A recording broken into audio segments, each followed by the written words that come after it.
Hello, everyone, and welcome back. It's the Full 40 with Chris and Rob, part of the Nova Insider Network. What is that, Chris? Whoa. Tell me more. What did I just say? More news on that coming. You might have seen that we've been making some branding adjustments of late. You will see that start to pour out on the socials. I have been told that our old logo is a hell of a brand on Twitter, but we are going to make a change, but I'm phasing it in slowly so that everyone knows it's me. It's an evolution. It's not a full-scale change. It's a natural elevation and logical next step for a brand and a podcast that has continued to elevate the discussion about Villanova basketball, giving the people what they need. Doing God's work. That's what we're here for. That's what we do. That's what we do. We're excited. Before we get started, this episode of the Full 40 is brought to you by Villanova's Club of New York City pregame show featuring yours truly, the Full 40. Wow. And Chris Notaro from Villanova Tip Time. That's right. We will be at Crompton Ale House before every Villanova game this Big East tournament week. So Thursday, 5 p.m., Crompton Ale House, the corner of 26th and 7th Avenue, just 5 blocks south of MSG. We will be there doing a preview thing for about an hour and a half, maybe. We'll be talking a little bit, couple segments, Q&A. Yeah, a little Q&A. Come, you want to chat, whatever. We'll be live over the loudspeaker. We're working on figuring out the technical stuff. That's not our realm. We're not even going to have Brian, so it could be a shit show, but probably will be awesome. And in terms of getting that recorded, I wouldn't have much expectations. No, definitely leave the expectations. Check your expectations. So you got to be there. So you got to be there live. Otherwise, that's exactly right. There's going to be drink specials at Crompton. Right. We haven't figured that. More info will come from the Villanova alumni email situation. So stay on the lookout for that. Make sure you follow us at the Full 40 Nova Insider. Make sure you follow Villanova Club NYC. Guys, we would love to see you guys pack Crompton Ale House prior to all of our Big East games. If we advance on Thursday, which we'll get into later, we expect to, we will be again live at around 5 p.m. on Friday. And if we advance there, we'll be again live from Crompton Ale House around 4:30 that time to preview the championship. Unreal. That's what this episode is brought to you by. We are going live. Rob, we tried to do this 2 years ago and COVID said, we did. Fuck you guys. Absolutely. But we don't stop. We don't stop. We can't stop. Don't stop, won't stop, can't stop. That's right. Yeah, man, that was wild. That was 2 years ago. We're back. We're back. So on the topic of bars and drinking, what are you drinking tonight, Rob? Well, I'm just lazy. I haven't gone back to the liquor store. So I'm continuing with my Teeling plug here. It's really delicious, I must say. Just sticking with the Teeling. I love it. Hey, if it's working, just like if it's working for Villanova, let's keep going. I said earlier that I was going to stick with the Maker's Mark until we lost. We did lose to UConn before that. Last week, I was drinking some random redemption shit, which we did redeem ourselves this past week. Absolutely. But this year, I have one of my favorite. This week, I have one of my favorites. This is a Livett 14-year Scotch. Nice. Cognac cask. So it was finished in a cognac cask. There's a little bit of sweetness, but otherwise delicious Scotch. So sounds good. It's March. It's Scotch time, baby. It's Scotch time. It's Scotch. You got to break out the heavy hitters now. We're going deep. No excuses. No excuses. Speaking of no excuses, look at this beautifulness right here. I'm wearing my new home field gear, Nova Nation with the screeching Wildcat. It's pretty dope shirt if I don't say so myself. It is So. pretty dope. It is pretty dope. All right, Rob. We got to get started.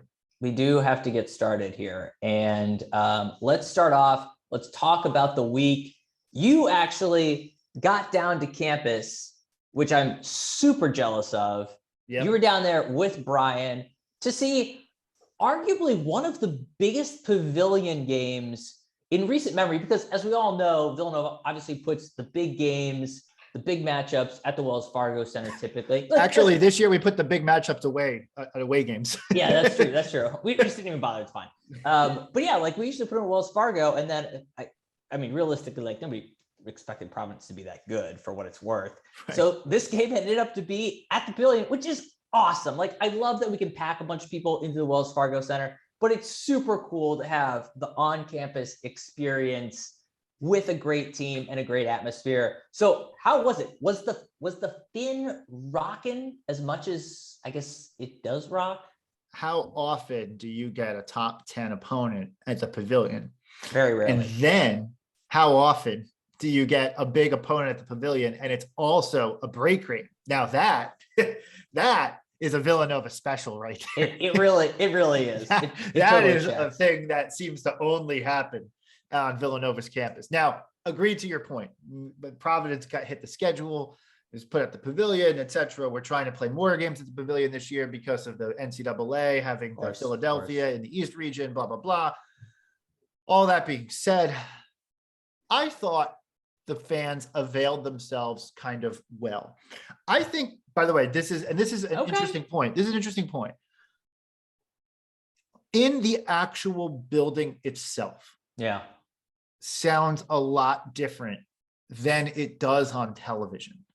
Because okay. I was getting a lot of pings, a lot of commentary on the post-game spaces that night saying Villanova fans were fucking quiet, blah, blah, blah, blah, blah. Sorry, can I pause real quick? So we mentioned this later with FANTA too. So you mentioned spaces. Not everybody may be familiar with that. So one thing we've gotten in the habit of doing, and you, I think even a little bit more than me, taking advantage of Twitter Spaces, which is basically a live discussion that happens on Twitter. We'll typically do it after some of the big games. So just for our listeners, be on the lookout for those. Make sure to follow our Twitter account, and Chris will be sending out some blasts around that. Anyway, I cut you off. Go ahead. Yes.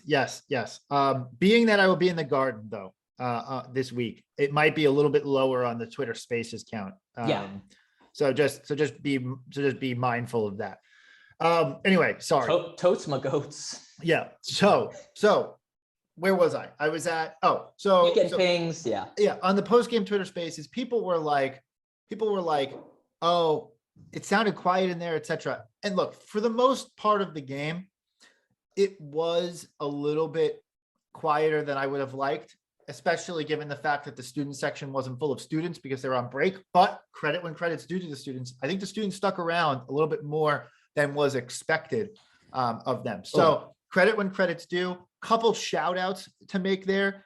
A guy named Ryan Hartnett, you got Pat Carney, you got Liam Shea. There's a bunch of students who interact with us on Twitter who were leading the charge. They brought asterisks into the building, which was a great fuck you to Providence. That's good. So I thought there was some good action. Okay. There's some hope. I'm professing hope about this Villanova student body right now. And they're interacting with me and they're saying, Chris, how do we do better? How do we do better? What feedback do you have? And I gotta be honest with you. You're not a leader, so I don't know. Yeah, I'm not that's a personal throwback reference from 15 years ago, but I guess people don't forget. People don't forget.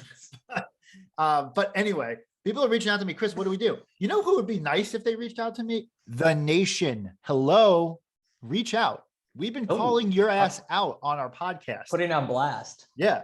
Reach out to us. We'll tell you how to do better. We know how to do it. We did it ourselves. I will say there's something to be said for the organic nature of it, right? Yes. So like the Nation is a little bit more formal.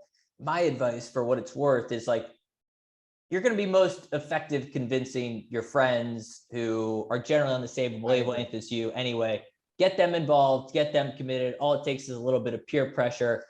People see other people cheering, they tend to cheer as well too. So just kind of start expanding that circle. think strategically about where people are sitting, et cetera. Wow, now we're going into tactics. But I have what I'm saying here, Rob, is that I have hope in the go forward. That's good. So we're now exiting the on-campus section of the schedule. We are now moved on to March tournaments, etc. So that's over for now. So you know what? Like good on them. We got some things going in the right direction. Next year, we got to talk. So front blast for next season. Anyway. Should we talk about the week that was? Well, I got to finish this. You got more. At the end of the game, when it came down to crunch time, everyone in that building stepped the fuck up. It was loud in that building at the end of the game. I don't know what it sounded like on television. It was loud in the arena. And I think that the crowd definitely brought it at the end and helped Villanova seal the deal down the stretch. In addition to, if I'm being completely honest, a referee who might have closed his eyes when Caleb Daniels took about 17 steps on a potential travel. But on the point of Caleb Daniels, let's jump right into that. Let's give it. Right? Our alpha dog of the week. Arf. Caleb Daniels. On the last podcast, so it starts here. On the last podcast, we said Villanova lost to UConn because Caleb Daniels missed the front end of a 1-and-1 down the stretch. It led to a whole sequence. It wasn't just him, a whole sequence of bad things that happened. Caleb Daniels, scored 20 in that game and was phenomenal, lightning hot from 3. But in addition to that, was the one who was on the foul line most of the end of that game. And Unreal. what he do? Sunk every fucking free throw. Unreal. That is fucking dude shit right there. I love that. You can't draw that up any better, right? Because here's like the alternative world scenario. Caleb Daniels is kind of the GOAT at the end of the UConn game. He misses the free throws. Let's say the end of the Providence game doesn't go quite the same. We now have a narrative, and Caleb doesn't have a chance to redeem himself. We now have a narrative of, well, Villanova's good at free throws, but is Caleb in his head? Is the confidence gone a little? Like, how's that going to shake out? And now we're into postseason play, and now you're like, well, is this guy quite as reliable as we had been seeing him? Does this shift, how the team is playing? It doesn't shift how we're playing together, but does it shift outcomes of games, right? You very rarely directly get an opportunity for one single player to be put basically in that same pressure situation against a top and even better team and be able to deliver. So the fact that he was able to do this absolutely warrants the alpha dog of the week. Just unreal, stone cold performance by Caleb Daniels. And we've talked about it for a few weeks now. He is playing, I think this is a broader theme. It's probably a narrative of the balance that Villanova has been showing the past few weeks. Caleb Daniels is an integral part of it. We had been saying we want him a little bit more consistently in double digits. He's been delivering that, and 20 points just coming out. I believe that's his season high right now. What a great time to come out with that. So he followed it up. Also, nice performance against Butler. 11 points against Butler. 11 and 4. Great. Hat tip to Mr. Caleb. You'll be tagged on the IG with that beautiful dog image and graphic that we add to our That's exactly right. Caleb Daniels. We already collected the mea culpas. Those are already in the rearview mirror. Everyone get on the board of the Caleb Daniels train. It has left the station and we're chugging to New Orleans as a result, where he's from. So boom, let's go. Are you ready? I'm ready. Yeah. Oh man, send that's good. Caleb Daniels home, Villanova. Let's go. I like it. Yeah. That should be the theme. Yeah. Ooh, Caleb's return. Hashtag Caleb homecoming. Hashtag Caleb homecoming. Boom. I love it. I'm here for it. All right, baby. All right. Let's go. So moving right along, I want to go right to our Shaq Fit Man play of the week. Because we had 2 contestants, but one was clear. So let me mention the runner-up first. Yeah. And I will say, after a dearth, we had a few weeks we're kind of like, oh, I guess we'll call this play a Shaq Fit. We got 2 really good candidates. Yeah. We have 2 excellent candidates. Yeah. Sorry, I cut you off. Go ahead. On any other week, Jermaine Samuels versus Butler gets a ball out deep, up fake, takes off into the lane, and throws down a rim rocker. And absolutely would have been the Shaq Fit Man play of the week. That's the Jermaine Samuels that we've wanted all fucking season long, right? Without a doubt. Like we want that Jermaine, and it appears that Jermaine might have arrived because all of a sudden he's got some double-digit points. Hey, could be a thing. Got the poop. Yeah. So I like to see it. Jermaine's trending positively. We talked about getting contributions and balance, etc. I have to say though that perhaps the guy who scored the least amount of points against Providence scored the loudest points against Providence, and that was the Shaq Fit Man Play of the Week. Everybody knows it's already done. Brandon Slater absolutely destroys the entire state of Rhode Island in an utter fucking posterization dunk that could live in infamy. It was just unbelievable. It was the declaration of war against Providence. It was unbelievable. And Rob, where I was positioned, I was like on that baseline where it happened. So good. Rob, the pictures on television, the videos, the replays don't do it justice. This thing was visceral. The stadium just like erupt when it happened. Yeah, it was crazy. Yeah, that's awesome. Like it was utterly it's early in the game too, so that starts to set the tone of like, this is what this game is going to be. Get ready, and we absolutely took off from that. That first half was electric. Well, it was important because the game and how it played out. They hit like 3 or 4 threes like early on, like right to start the game. So you felt like, oh God, here we go. Like, AJ Reeves has been shooting the lights out of the ball lately. Like they're all of a sudden hitting everything. Fuck, how is this going to go here? They did that in the second half too, by the way, but they did it especially in the start of the game. And we're thinking, people are thinking like, oh God, Villanova is going to get into this, blah, blah, blah, whatever. Brandon Slater comes in and just delivers. Yeah. And that kind of energized the crowd, kind of turned the momentum. Momentum had already started to turn, but it really shifted the control narrative of that first half. And then it was awesome going down the stretch. I mean, there's so many points of that game that you could point to, but I thought that the 2-for-1 that we got at the end of the first half as well. So moving off of the Shaq Fit Man play, the 2-for-1 at the end of the first half that we got was mission critical to it because that put them down 14. They came back to tie the game. But that kind of put a lot of separation between us. They had to expend a lot of energy to get back into that game, and they did, to their credit.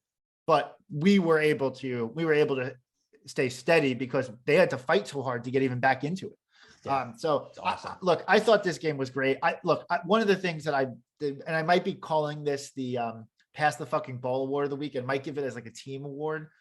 Or a team kill because they let another team back in up 14. Some of that is to do with the fact that Providence was scorching from deep, and I'm willing to write that off a little bit. But you're going to face teams like that in March. So we need a rule. Yeah. We can't be giving awards to the team. These are individual awards. Well, so I was going to say, if there's no logical, similar to the conversation we had last week. If there's no logical winner, nobody gets the award. That could be okay. We can have a stellar game. We can have a great week where he says nobody's standing out. It's my point last week when we didn't have an alpha dog in my mind. Maybe we don't have a pass the fucking, which is great. We don't want pass the fucking ball award winners in March. That is the opposite of what we want. Right. Okay. Fair enough. Yeah. So this is just a comment of this pissed me off. Fair enough. And you're allowed to have that. Yeah. So what did not piss me off? The effort yesterday versus Butler. We're recording this. It's Sunday. Yeah. It's right around noon at this point. And Butler game was yesterday. Our effort versus Butler did not piss me off yesterday one bit. The one question that had to get answered in that game was, is Villanova going to play a bullshitty game? 2 weeks ago, we played Georgetown, and it was a bullshitty game. Like it looked like they were just not focused. It was senior night. Maybe there's a number of reasons that you could point to, excuses or whatever, why that game was not as good as it should have been. Whatever. At Hinkle, where we've had struggles, where we've lost as a top 10 team 4 out of the last 5 years, was Villanova going to show up and show out at Hinkle Fieldhouse? And I had a question right away. And we previewed Butler, and I said, I don't know. I think we're going to kick this team's ass. This team is not a good matchup. I mean, we're a bad matchup for them. We should beat their ass. But then as the week went on, I was like, but we gotta play at Hinkle. Oh man, that place sucks. Like whatever. We got to get this win because you just need to back up the rest of the regular season with a win like that. And we did. There was no bullshit coming out of that locker room yesterday. Not a singular smidge of bullshit amongst the team yesterday. Just a complete end-to-end performance. And that's how you want to end the season, then the regular season, right? It's like, look, okay, you didn't win the Big East regular season title. We can discuss with the asterisks, et cetera, but you didn't. That's fine. But finishing the regular season the way this team did with clutch free throws and a redemption opportunity by a critical player, because there's no bench. Let's be clear. We just have 6 starters at this point. Yeah. That's a narrative. We can come back to that. Having that redemption opportunity, absolutely huge. And then just saying, yep, we're good. We know who we are. This team has an identity. And I think we've knocked this team a little bit throughout the season of like, what does this team look like? Who is this team? Is this team more than Justin and Colin? And what we're starting to see is the answer is yes. And we're starting to see this team coalesce together, become a lot more well-rounded. And you need to see this consistent, no bullshit effort, because when you get into the tournament, those first 2 games need to be no bullshit efforts. Like, we're going to be favored to win those first 2 games. We need to bring that same attitude of we're better than this team. We know who we are. We're going to go out there. We're going to play a full fucking 40 minutes of Villanova basketball, and we're just going to fucking stomp on them. That's the attitude that we need to have. I'm glad we finally exhibited that 2 games in a row. So let's fucking go. Postseason, baby. Bring it on. I couldn't say it better myself, Rob. I mean, you just hit the nail on the head. It's exactly what you wanted to see wrapping up the season. And I got news for you. We lost to Marquette on Groundhog's Day. And then since that game, so the following month plus of basketball, Villanova's won every single game except losing at UConn by 2 points in a crazy finish. Yeah. A lot of people aren't talking about this, but Villanova looks pretty fucking good right now. Like really fucking good coming into March, right? Like we've been following this team and kind of measuring it versus like our have we been following this team, Chris? Yeah. But measuring it versus our warped narrative that 2016 and 2018 kind of put into our brains. But this team has 6 guys who can get you on a given night, right? Like, and look, do we expect Jermaine and Brandon quite yet to get you on a different night? Maybe not. But if people overhelp on Colin and Justin and Caleb, etc., if they double down on Dixon, then Samuels and Slater are going to tear you up. I can't overstate how big Caleb's game was for this team and the potential of this team. The fact that he put up, not even, okay, it's one thing to be like, he put up 15 or 16 and ended up Brazilian score. To put up 20, great round number, awesome confidence boost, and absolutely well articulated. He is now the 6th starter. I mean, he has been already, but he can contribute at that same level. Right. And I think that's what's critical for this team. And 2 things that I noticed this week that I wasn't necessarily expecting. Jordan Longino, for all the points that you made about the fact that we have 6 guys, agreed. Yeah. Jordan Longino has been, it seems like Jay has re-entrusted him a little bit to play that 7th, 8th man role. I thought we were literally done. I thought it was literally 6 guys plus some arch, and that's it. Even if Jordan Longino gets 5 to 7 minutes, that helps. Right. It helps. And he's 6'5" and he's strong. Yeah. So he can spell more, but he can also spell Samuels and Slater. So he's got like a Swiss Army knife kind of game where if he can hit from deep, if Jordan Longino can contribute 7 minutes, a couple fouls, but like 5 points, that's big. That's big for this team. That's a lift that this team could use. And then Arch adds his own little bit of, not turning the ball over all that much. Right. The one question you talked about narrative, Brian Antoine, guys, like people were asking, what's going on with Antoine? What's going on with Antoine? What's going on? We don't fucking know. But at this point, stop expecting him to play. Yeah. Because 2 things came out, right? He didn't really play at all this week, but he did play in bullshit time versus Butler yesterday, which means he's not injured. Yeah. right? So if he's not injured and not playing, there's something going on. Yeah. Jay is not playing him. That's a question that we've been asking all season long. But at this point, we're turning the calendar to March. The team is who it is. We have plenty of offseason in front of us. Plenty of offseason in front of us to talk about all of that and unpack a lot of that garbage. But now's not the time to unpack it. We're not having that conversation anymore. No, postseason team to set expectations is our 6 starters, little bit of Longino, a little bit of Arch when we need a ball handler and we're short. That's it. That's it. Done. Like you will not see other people. Don't have bigger expectations than that. Don't expect like, oh, Jay's going to work a guy in now. No, he's not. It's over. Absolutely not. It's over. So this is the team. These are your guys. Start rooting for them. Stop worrying about who else is not getting in and who else is getting in. That's a question for the offseason. We're going to question all of that later. These are the guys that we're rolling with. And the question is, how far can these guys take us? And right now, it looks pretty fucking good. It looks pretty good. Go ahead. I was going to say, I feel much better about this team sitting here today than I did certainly a month ago, certainly 2 months ago, and even just a couple of weeks ago too. Like this team's ready. Let's be clear. It's not 2016. It's not 2018.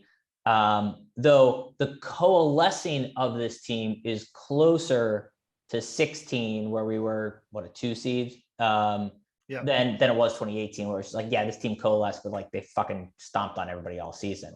Right. This team is coming together. The expectations, we can raise the expectations a little bit above what they were because we've seen enough that makes this team more interesting and more dangerous. And this team is getting healthy at the right time. Oh yeah. We dealt with a lot of injuries. We had to run through that. We had ankles, we had fucking knees, we had all kinds of shit. But this team, for the most part, is healthy. Everybody's going to be tired because they're running a lot. We've got a short bench, as we've discussed. But for the most part, this team's ready to go. Shaq Fit and the coaching staff had these guys firing. They are good. They look healthy. And by the way, right before the Butler game, Jay said we got 2 consecutive days of practice for the very first time out of Colin and Justin. Full practices. So these guys are healthy. Should we talk about, so what does this mean for the Big East tournament? So what does it mean for the Big East tournament? I want to get one more stat before we get there. Over the course of the last 5 games, Villanova has shot 44% or more from 3-point land. That's very good. 3 out of the last 5 games. The other 2 games were a little bit more paltry. You could point to that as glass half empty, but 33% in both, I think. But you're starting to see this team pick up the pace with 3-point shooting. I'm not saying that this team is fully arrived from the 3-point land, but if that trend were to continue where we start hitting more of our shots, you can raise this team's expectations quite a bit. Absolutely. That was one of the big knocks and was, I think, borderline. I couldn't even remember if we gave it a narrative term or not, bordering on a narrative earlier this season that we had a good debate on, like, is this team a good 3-point shooting team or not? And I'll stand by the assessment that I made at that point. At that point, we were not, but we're definitely starting to show a lot more consistency there than we had been, which is, I don't think this team lives and dies by the 3 as much as we historically have, but as you said, it raises the ceiling for this team a lot if we're hitting these pretty consistently. Yes. So talking about the Big East tournament and NCAA tournament, first plug. After the break here in the podcast, we have John Fanta on. So he's awesome. Going to be the guy who's going to give us all the information as to what to expect for the Big East tournament and the NCAA tournament. But we can give a little preview here before we jump into that, right? So in terms of the Big East, we now know what the bracket looks like. Providence got the 1 seed. We knew that. Villanova, who finished a half game ahead of Providence, got the 2 seed. Just feel the need to mention that little note right there. A little sprinkle of information there. Just to chew on if you want to. Villanova got the 2 seed. UConn got the 3 seed. Creighton got the 4 seed. Marquette got the 5 seed. Those are the 5 teams that got buys into the quarterfinals. So Providence gets the noon game versus the 8-9 winner. Marquette and Creighton play the 4-5 game immediately following the Providence 8-9 winner.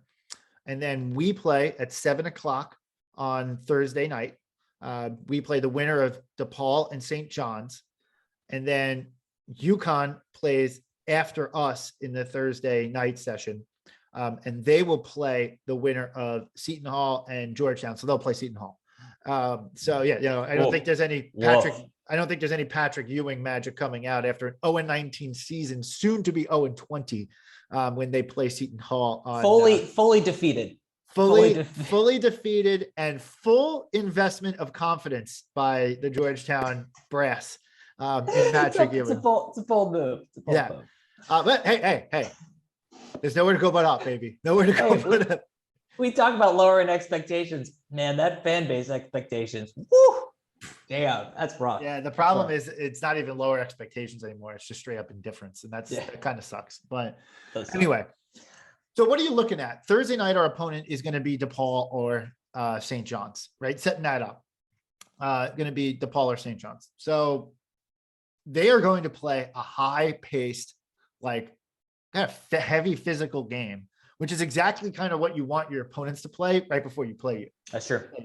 A couple things about DePaul and St. John's. St. John's had a moment a few weeks back where they got picked up a big win against Xavier, which everyone picked up a big win against Xavier down the stretch. And they had an opportunity in their last 4 games to kind of maybe create a situation where they don't have to win the Big East tournament to get into the NCAA tournament, except for the fact that they failed at that mission. So they did not win. They need to win at the time, they need to win about 3 of 4 down the stretch. And they won 1 of those games, I think. Yeah. And so it did not go well down the stretch for them. They beat Xavier a second time. But beyond that, they lost to Creighton after Creighton lost Ryan Nemhard in that game.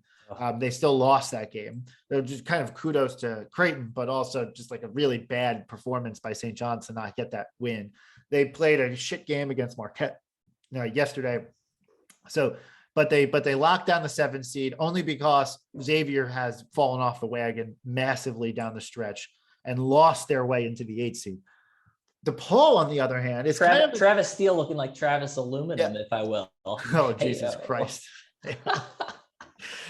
DePaul, on the other hand, as a program, is kind of up on the upswing. They got 6 Big East wins this year in a good conference. And look, but when you're going from Rob's making a face, but you're going from like winning like 2 games a year, like 6 wins is a thing. And here's the thing: they've played everyone tight. They've taken they've played everybody tight. They've taken Providence to overtime. They beat the piss out of Marquette earlier this week. They beat Seton Hall once or twice this season. So they have had a good stretch run and have gotten better. And they play really, really hard for Tony Stubblefield, who seems to have that program trending positively. That's going to be a hell of a 7-10 game as far as 7-10 games go. I think that's going to tire them out, and we're going to face they're going to have their legs under them, but they're going to be tired going into our game. How is that going to play out? I think early on we could take a punch in the face from one of these teams. As we get to the second half, our discipline, our focus, our intensity, our 50-50 ball winning, etc., just kind of like the cultural things of Villanova basketball are going to take over, and I think we're going to win that game comfortably. It doesn't matter who we play. Doesn't matter who we play. Is it going to be? I would assume it's going to be St. John's, who's in front of the Garden, kind of playing for their life, if you will. Could be DePaul. Either way, I think that we're going to dispatch that team. This team's playing really too well. They're just not going to bullshit around. Like, could they have a situation where that team keeps it in it early on because they're kind of coming off the fumes of the night before? Yeah, we see that happen all the time. But over the course of a game, I don't think they're going to win. Totally agree. So I think we advance to the semifinals, and we'll play the winner of UConn and Seton Hall in a massive Friday night game. Big Friday night. The other side of the bracket, and we'll get into this with John Fanta later on.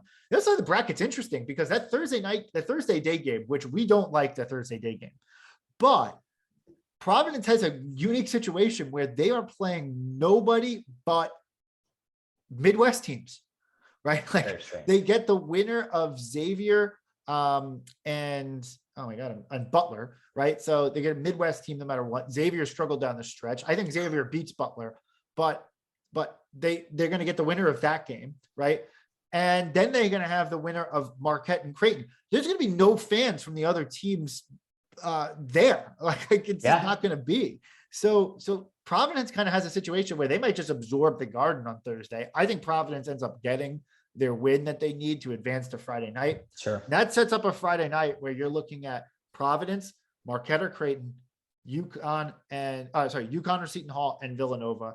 And Friday night at the Garden is going to be absolute. It's going to be fun. It's going to be absolute shit show. Getting the door prices are literally $200 for just the ticket price. And then you add your StubHub fees on, it's probably going to be about $1,000 or so with the fees. So, but in all seriousness, it's going to be like $250 out the door, like just to get in. Yeah. It's absurd. So if you want to, you could always go to the ACC tournament here. And let me tell you some of the games that they got going on there. Hey, did you know it was Coach K's last game at at Cameron yesterday? Oh my God. Can ESPN we talk about that? Beat me over the head. Holy sorry. cow. We have to talk about this. We have to talk about this. We have to talk about this. So after all that was made of Coach K's final game at Cameron Indoor, yes, right? They invite in, they're number 4 in the country, right? Duke, right? Looking at potentially getting a 1 seed in the NCAA tournament. They invite in the UNC Tar Heels, their biggest rival. They're the most hated rival of all time. UNC Tar Heels, the team that lost to Pittsburgh, that got blown out by Pittsburgh, right? Like a team that's just been absolutely fucking terrible all year. And what happens? They fucking lose.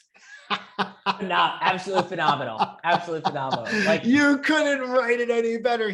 Coach K afterwards had to yell at the fans to shut up so he could apologize for the effort that happened yesterday. It was unreal. It was unreal. ESPN made such a spectacle of it, as they always do. Look, they literally have a vested interest in making the ACC successful. So they're going to do everything they can to make it as big a deal as they can. And boom, nothing. Serves you right, ESPN. Serves you right, Duke. Suck it. Yep. So here's what you could go to in the if you wanted to go to the ACC tournament. So the Wednesday night second round matchup. You could Virginia Tech versus Clemson or NC State. Classic. Yeah. Classic Virginia versus Louisville or Georgia Tech. So you can, no matter what, you're facing a bad team and a crime organization in Louisville. And then on Thursday night quarterfinals, you can see Notre Dame, unranked Notre Dame, who managed to get the 2 seed in the ACC tournament, versus the Virginia Tech, Clemson, NC State winners, right? And then you can take North Carolina, fresh off their win versus number 4 Duke at Duke, versus Virginia, Louisville, or Georgia Tech.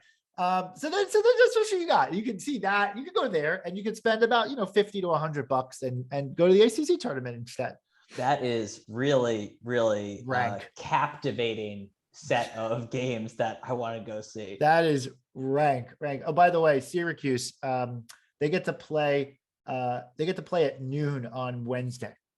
Yeah, that's the 9 seed in the ACC tournament. Oh my gosh, they're so bad. Though I gotta say, that game is right around the corner from my house, so maybe I'll make an appearance. Oh no, I guess I'm obligated to to be at our pregame. So I guess I'll be there. There might be more people at our pregame than there will be in the Ooh, hot take. So that's great. So let's talk a little. Sorry, one quick thing.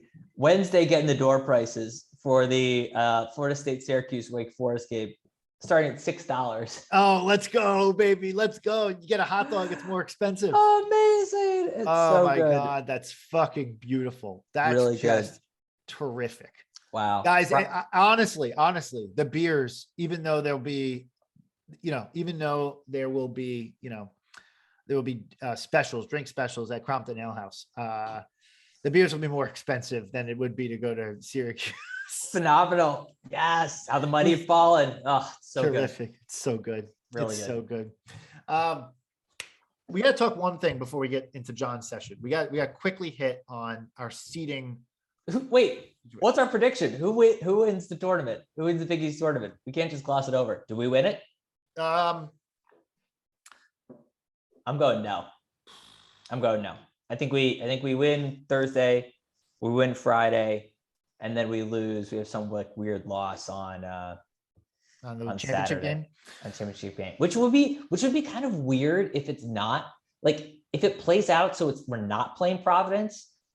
I have a harder time seeing that scenario, but if it is Providence, I don't have an issue making that my call. Yeah. So I think we win on Thursday. We said that already. Yeah. I think if we get UConn on Friday, we're going to beat UConn. We're going to beat UConn. I feel good about beating UConn. That environment's going to be, oof. It's going to be crazy, but we played in a crazier environment in Hartford a couple of weeks ago and had that game won down the stretch. And that was like their everything game. That was it went from, oh, UConn, it's coming, to UConn, it's here. Yeah. Right. Like that was their coming to fruition game. And that's great for them. And I'm happy for them as a program. And I think that's good for the conference. But if we play UConn, I think we're going to beat them. If we have to play Seton Hall on Friday, I don't know if we can beat Seton Hall 3 times. Like, and the way that we won 73-67, two games in a row, that team's playing a lot better than they were when we played them the last 2 times. I don't know. I think that they might get us on Friday night at the Garden. We've had their number of late. Like at some point in time, the bill comes due. I could see the bill coming due. So if Seton Hall gets past UConn, then I think we're in for a tough matchup on Friday. And we're in for a tough matchup either way. I just think that Seton Hall will get over the hump more than UConn will. On Saturday, if we make it to Saturday and we play Providence, it's going to be hard to beat that Providence team 3 times in a season. Yeah. It's going to be hard. I still think we get it done. I still think we win this Big East tournament. I think that last year's getting knocked out, Colin Gillespie hasn't had a chance to take his team through and win a Big East tournament. I think that plays a role. The question is do the guys run out of gas in that Saturday game? I still think we get it done on the back of Colin and Jermaine leading this team, willing this team to victory. Because if you remember, we won the Big East tournament in 18. That wasn't obviously Colin and Jermaine's team. Nope. In 19, that was Phil and Eric's team, right? 20 got canceled. 21, we got knocked out by Georgetown. Colin was hurt. This is Colin Gillespie's chance to make his stamp on the Big East tournament. And I think he's going to take it in full stride. Yeah. I will say I've poo-pooed this all the time, but we know Colin is, basically not really on the draft radar, if you will. But there's always a chance. If you have a magical March run, you can play yourself into that draft. So I still think it's a long shot, but he's got to know that's in the back of his mind too. I have a feeling. So seeding. Yeah. Right now, Villanova is hovering the 2-3 line. We've gotten some fortune in that Texas Tech has fallen a little bit back. I think Texas Tech were the ones who looked the most likely to jump us on that 3 line. You got Tennessee, who's on our heels. Purdue has fallen way back. And right now, Wisconsin and Duke are in there. Wisconsin's kind of a weird team because they keep winning games, but they keep winning games like Providence wins games. All close. They've taken some L's down the stretch too, etc. Whatever. And then obviously we mentioned Duke this is not a vintage Duke team, period. Like they have the talent, but they don't show up for games like on the regular. So this Duke team, I don't know. I think there's too much. I almost think there's too much fanfare around the Coach K. Well, I know from my perspective, there's too much fanfare, but I think it's at the point where it's distracting to the current Duke Blue Devils team. There's a chance that we wind up in the higher end of the 2 seats, is my point. We will go out and win 3 games. Do I think that means that we can jump all the way to 1? No, that's no. That's gone. That's gone. Absolutely not. Done. Over. But is there a chance that we could wind up in the higher end of the 2 line, like the 6th overall seed? Yeah, I think there is a chance. I think that we can get that high. Kansas has looked weaker down the stretch. Baylor's lost some guys. They've won those games since they lost some of their guys, but I don't think that they're going to fall back. Kentucky's taken some weird L's. I don't think we can get higher than that, but I think midway through the 2 line is about the limit for this team. Right now on Bracket Matrix, we're the top 3 seed. I think that's where we're going to wind up. I think we're going to wind up personally. I think we're going to wind up on the 3 line. I just see the way this breaks out. Which is kind of what we should want, right? Yeah, like we talked about this a few correct. weeks ago. If we end up at the 2, which, you know, we had Lucas Harkins on a few weeks ago. Right now, if you look at his bracket, he's got us on the 2 line, which usually like, woo, 2 line, but it has us out west in Gonzaga's region. Yeah. And to be clear, like we'd obviously prefer to play in Philadelphia, take that 3 slot. Give me Kansas, give me whoever it is. Yeah. Right? So in Philly, let's go. So the weird thing is here, Rob, is that people might be like, oh, 2-3, 2-3. I don't care about the disrespect because these teams are razor thin margin in between. Don't matters zero. Matters zero. If you're a 2, if you think that you're a 3 seed, right? If we get a 3 seed and you think that we're good enough to be a 2, then you're not worried about playing the 2 seed that will ultimately get in the Sweet 16 game. Great logic. Right? So I'm not worried about that. Now, you look at matchups and you always say, okay, right? Like you always say, okay, like this tournament comes down to matchups after you get past your first round game, right? Like it's just always the case. And you look at the 6-7 line and you say, okay, there's a material difference between those teams, right? The 6 line is Alabama, Ohio State, LSU, Iowa right now per bracket matrix. Oh, really don't want Alabama. I know, right? Like I can see it coming because there's a storyline there with Quinterly. Yeah. Versus the 7 line, which is USC, Colorado State, Boise State, Murray State. Now there's some upstart teams there who could go on a run, but that's a totally different world. So that is the one big difference between the 2 and the 3 line. But if you get past that game, I think everything changes. I think then it's just, we can be the attack dogs coming from the 3 line like we were in 2009, where we got the 3 seed and we played 2-seeded Duke, but people thought like, you know, this team's just as good as Duke was, and we stomped Duke. Right. Yeah. So, you know, that's kind of where I think this all plays out. Yeah. So long story short, good chance for a 3, decent chance for a 2 as well. Look, regardless, we're going to be okay. It's going to be a 2 or a 3 seed for Villanova. Full stop. Get on board. I just hope we end up in Philly. Yeah, same. If we lose to St. John's on Thursday, I still think we're 3. I don't think we can fall back. I don't think we can fall back. At this point, I expect to be called a 3 on Selection Sunday. Totally. Yeah, because you look at some of the teams. UCLA's taken some lumps of late. Illinois has taken some lumps of late. Arkansas has taken some lumps of late. We beat Providence twice. Those are the teams on the 4 line. We're not going to drop behind all those teams. No chance. God, I'd love to play UCLA again. I think we'd stomp them. Yeah, well, right now, I think we'd stomp them. Yeah, we'd stomp UCLA. I'm not. Obviously, that's not how this works, but right. Play us. We want to play them again. We'd like to. Can we get a mulligan on that one? Let's run it back down. Yeah, we're okay. So Rob, I think we're ready for John Fanta. I think so. Always a welcome guest. Don't you want a Fanta? Don't you want a Fanta? That's right. Terrible. Let's not tell him that. Let's not tell him that that's in the pod. That's right. That's right. Okay. So mini break, and we'll be back right after this with the GOAT of the Big East, the legend himself, John Fanta. Stay tuned.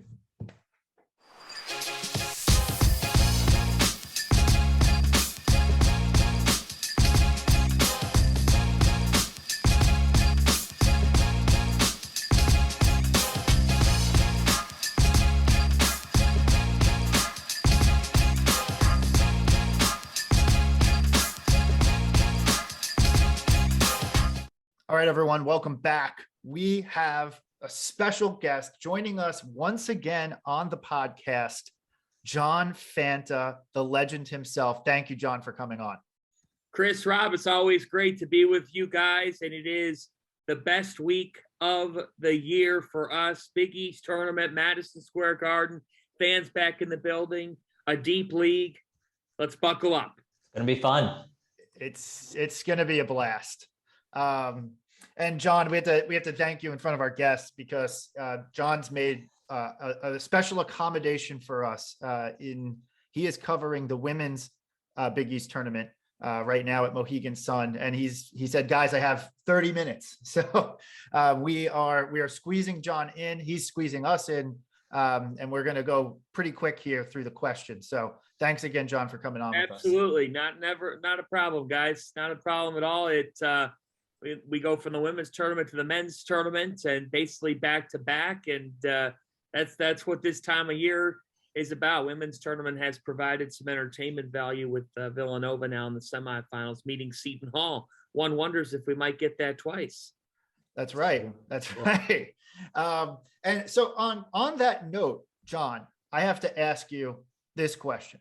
How much of a crime would it be if the women's NCAA tournament does not include Big East Player of the Year, Maddie Siegrist?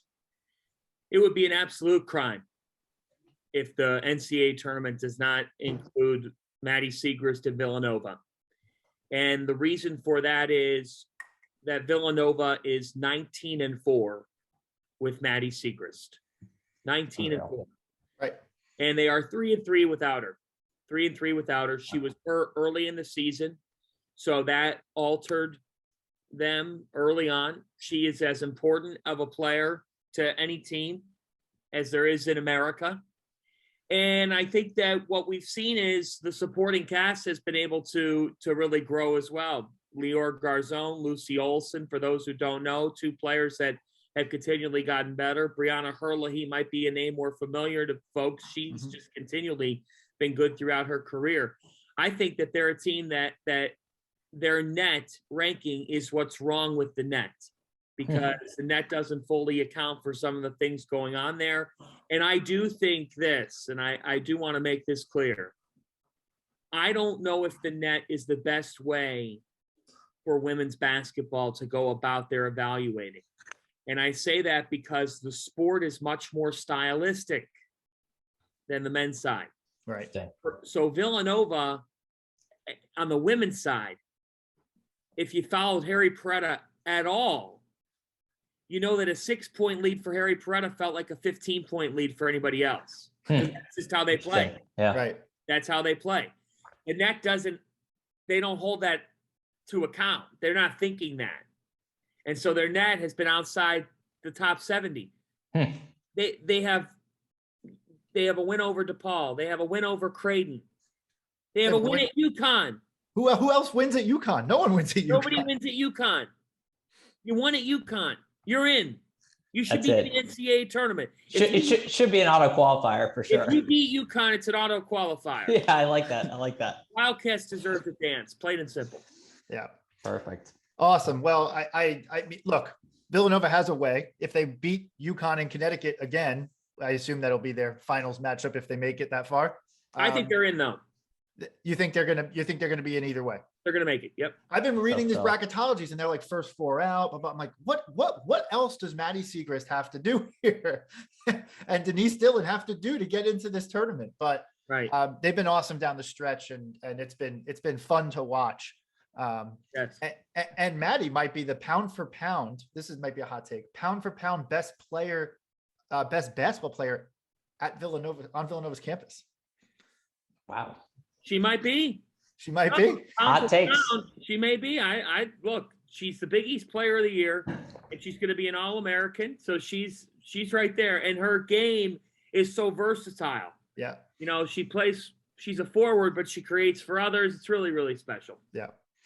All righty. So fast forwarding to next week at the Garden, or I guess it's this week already. It's Sunday. But this week at the Garden, we saw yesterday how everything shook out, and we know now we have in our hands the coveted Big East bracket, the second best bracket, if you will, that we get all season long. But this is going to be a fun tournament. And the first thing that I saw when I was looking at the bracket was how the teams kind of shook out. There's like a glut of teams, obviously, that are good, that are going to make the NCAAs, but a lot of Midwestern teams, a lot of the Midwestern region, if you will, of teams in the Thursday afternoon session. And then you have the local teams, who also a good bunch of teams in the Thursday night session. And I got to ask you, between those two or Friday night, what are you most excited for? What session are you most looking forward to?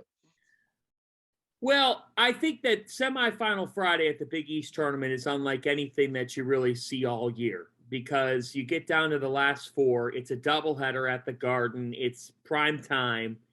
There's really nothing like it.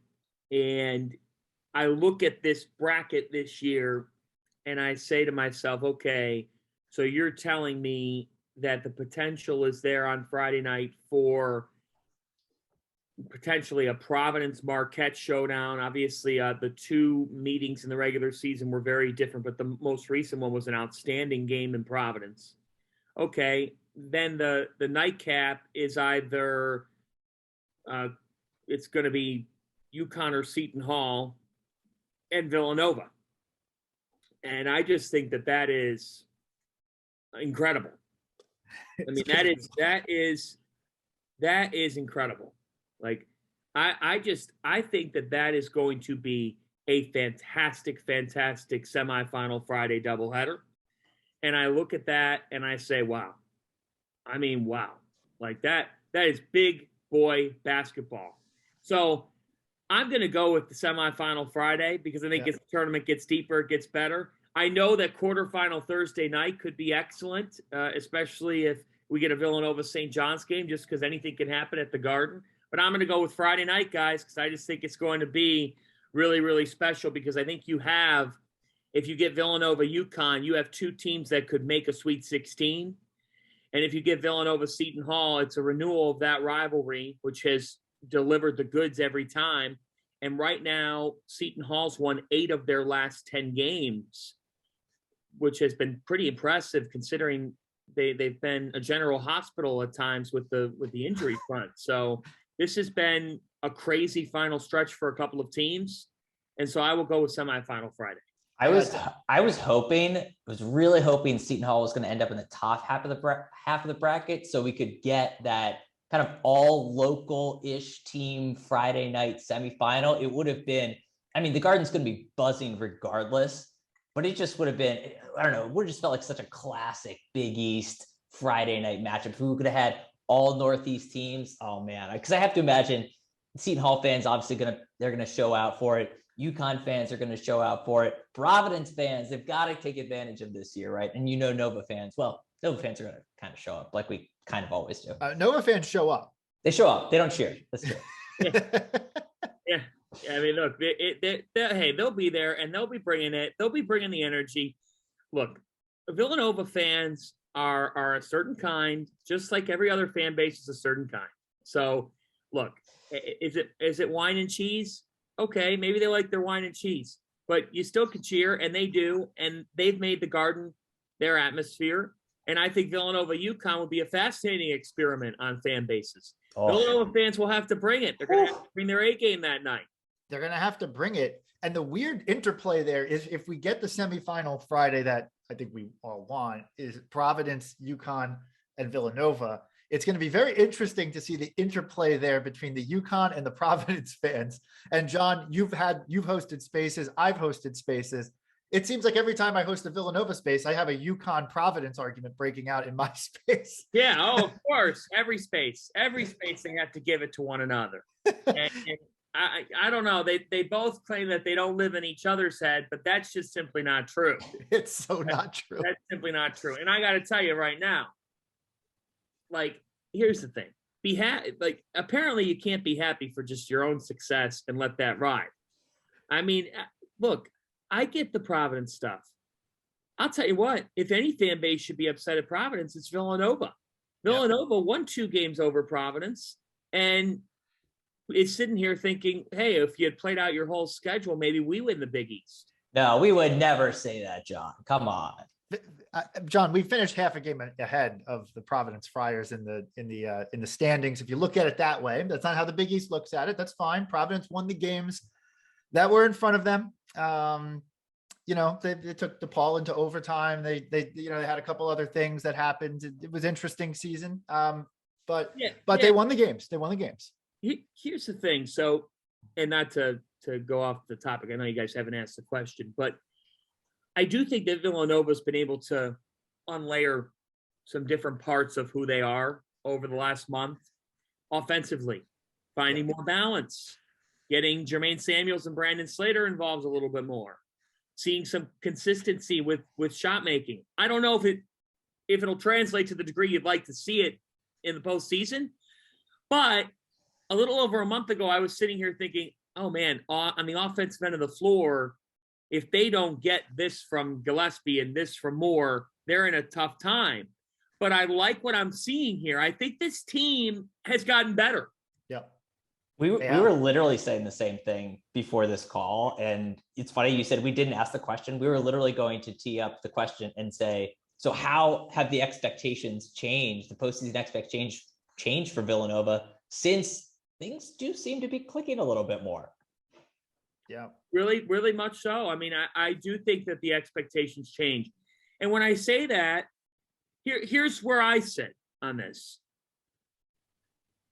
2 weeks ago, I was probably thinking, they can make a Sweet 16.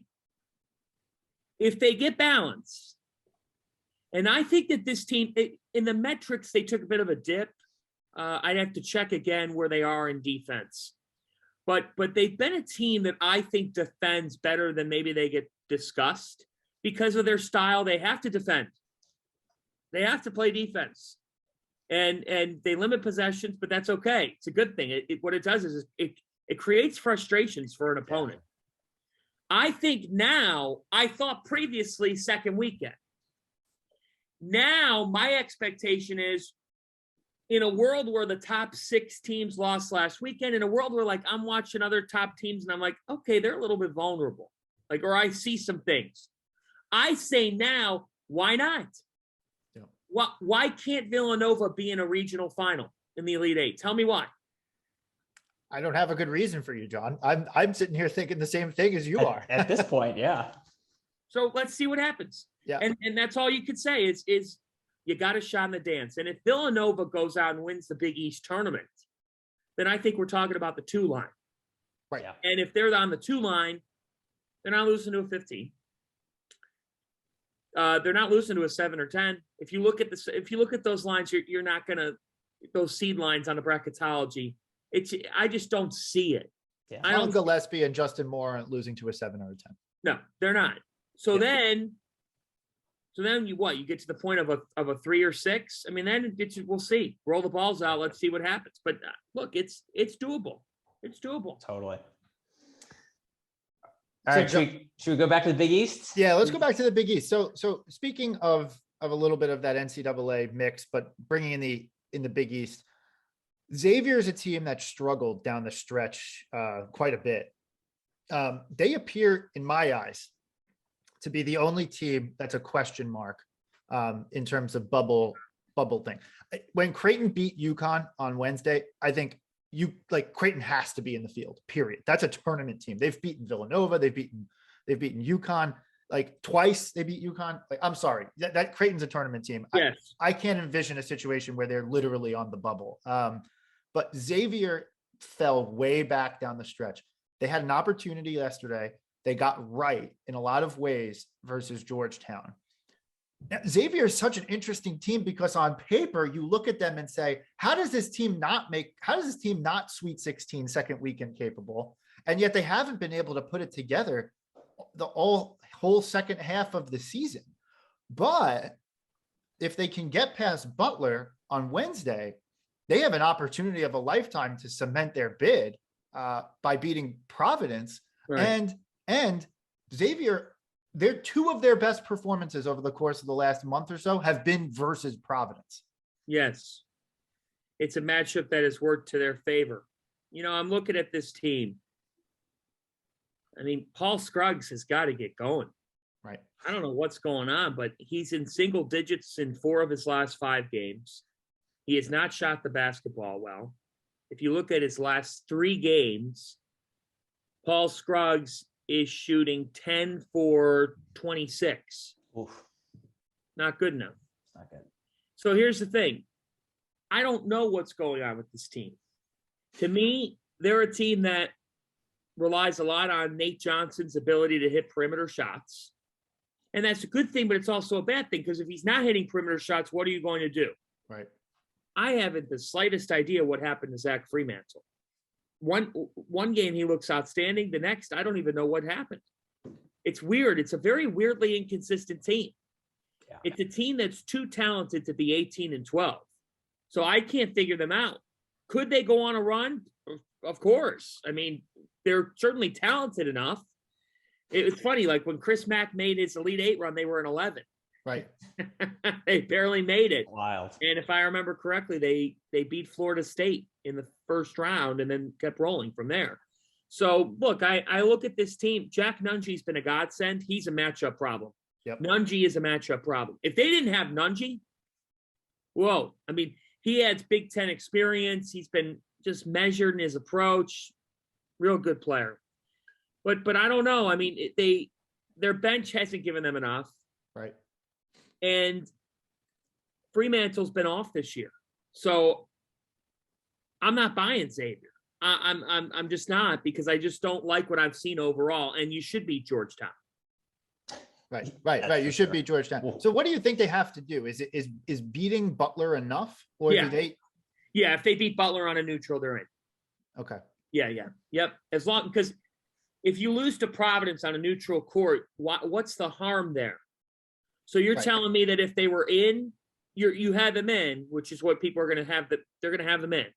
Right. And then you face Providence, and if you lost the game, so now you're out. Right. Yeah. Well, no, I get it.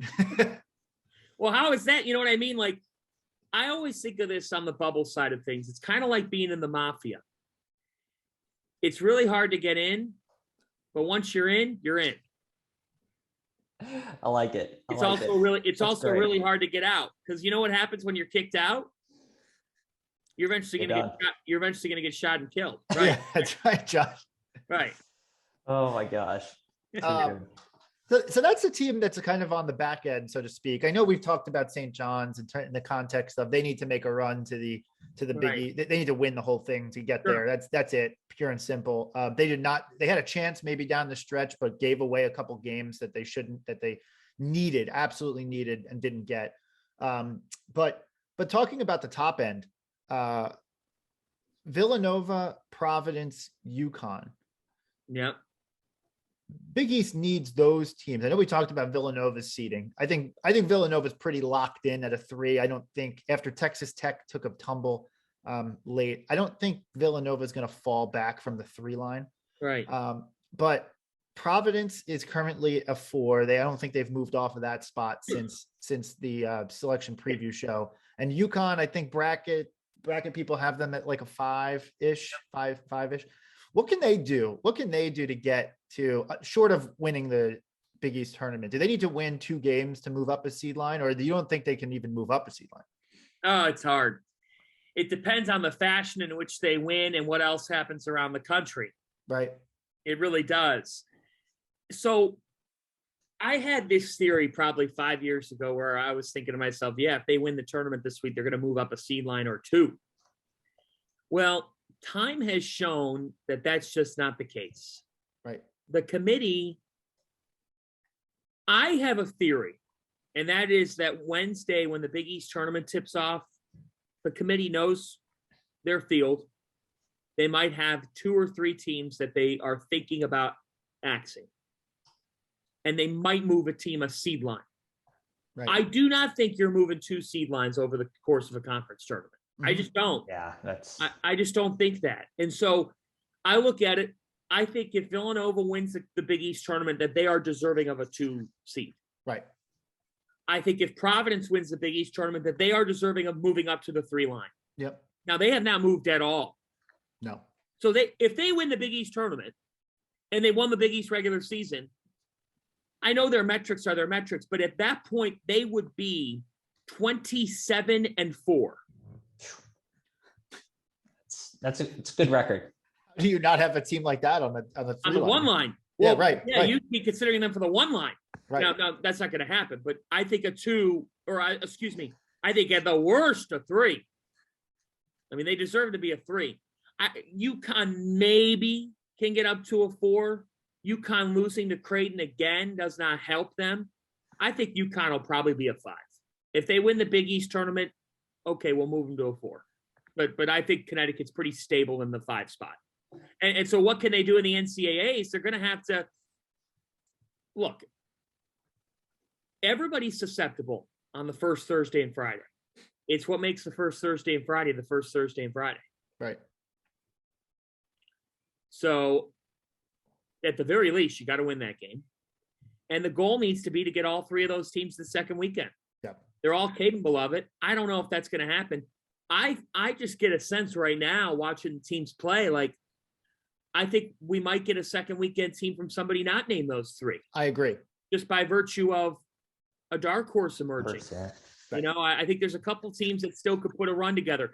I still think, you know what I think Marquette is a byproduct of? The league knowing them. Right. They learn the game plan. After enough time, they learn the game plan. Right. Now in March, that's new for opponents. Yeah. And if you haven't played Marquette, Villanova fans know it. Hard. That's true. Hard team to play. They're a difficult matchup. Yikes. Seton Hall, to me, could be the dark horse of the tournament because of the NCAA tournament, because they could get a 7 seed now after the win at Creighton, and their metrics are good enough, I think, that they'll lend themselves to get on the 7 line. I would not want to be the 10 on the other side of that. And if I'm a 2, you know, like once we get there, I think the top of the country has a bunch of really good teams. But I also think the top of the country has shown, yeah, they have holes. They do. Realistically, there's some holes there. If you get the right draw, something could happen. Something could happen. They could be a team that pulls it off. And one thing about Seton Hall is they're playing games that they're in every night. They're in every single game they're in. And they play. Even yesterday, win or lose yesterday, they lost Kadari Richmond early in that game, and they fought and won that game against Creighton. Willard's got that team going right now. They are mentally locked in. Now, how about the fact they only had 7 assists in the win? That's crazy. So they're not great offensively at all, but they just grind you down. And that's what they did. They are, you know what it is, Chris and Rob, is they do not get afraid of anybody. No. So like you go to Creighton, packed house, insane. It really didn't get fazed by it at all. Like, and that's why they play Villanova tough.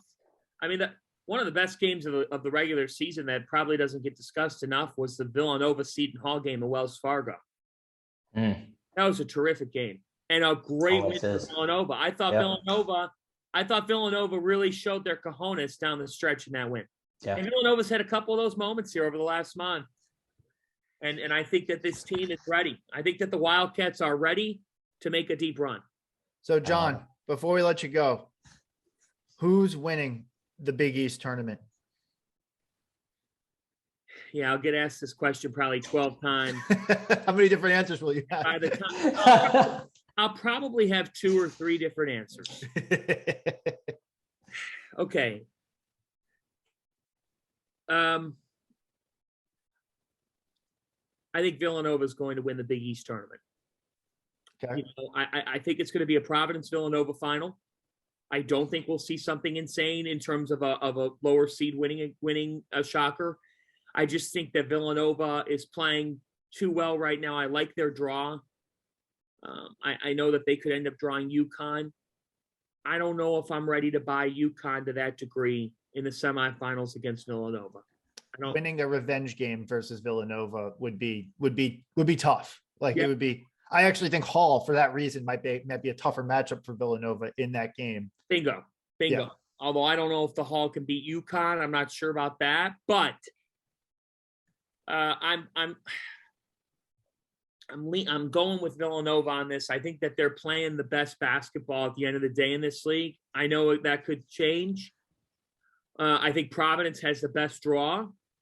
Yes. And the 1 seed it typically does. I think that Providence is going to make the final. I really do believe that.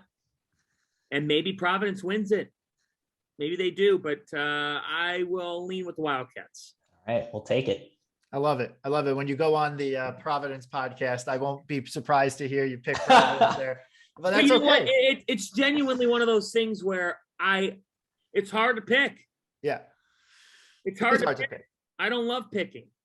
It's hard to pick. No, it is hard to pick.